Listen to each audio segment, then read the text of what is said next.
Mga katrops, welcome back ulit kayo sa aking channel Sports React PH at ngayon na ay pag-uusapan natin ang balitang magpo-protesta na nga daw po ang mga Gilas fans kay Chot Reyes.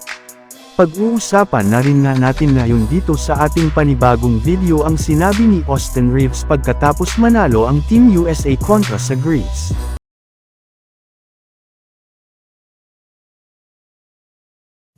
Marami na nga mga Pinoy fans at analyst ang galit na kay Coach Chot Reyes kasunod ng patuloy na pagkatalo ng Gilas Pilipinas kaya batikos nga ang inabot niya sa kanya. Maging ang ilang mga basketball pages nga po ay todo na ang batikos kay Coach Chot Reyes.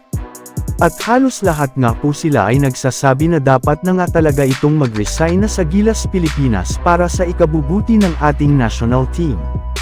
Yes, wala rin naman nga daw po itong magandang ginawa sa kanilang kupunan bilang kanilang bagong head coach kaya nararapat lamang nga na umalis na ito sa lalong madaling panahon. Maging ang vlogger nga po na si Rendon Labrador ay pinipilit na ang SBP na tanggalin na si Coach Chot Reyes. Sa isang pangako nito ay sinermonan pangako niya si Coach Chot Reyes at sinabing huwag na nga daw itong magmatigas at isuko na lamang sa iba ang kanyang posisyon. Napanatunayan na rin naman nga po ngayon na hindi maganda ang kanyang pamamalakas sa Gilas Pilipinas gayong sa kabila nga ng napakalakas nilang mga players at line-up ay hindi pera naman nga sila nakakakuha ng panalo sa FIBA World Cup kahit man meron pa silang home court advantage. At lahat ng iyan ay kasalanan ni Coach Chot Reyes gayong hindi nga ito man lang nga ito nakakagawa ng magandang play at adjustment.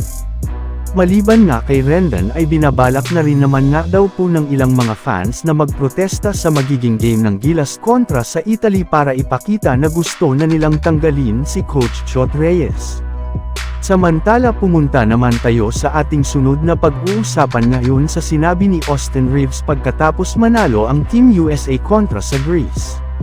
Dahil nga mga katrops, wala si Jonas Antetokounmpo sa Greece ay naging madali na lamang nga para sa Team USA na manalo sa kanilang laro sa score na 109-81 sa pamunguna ng kanilang best player na si Austin Reeves sa kanyang naitalang 15 points, 5 rebounds, 6 assists, 2 steals, sa kanyang 4 out of 7 shooting sa loob lamang ng 17 minutes niya off the bench.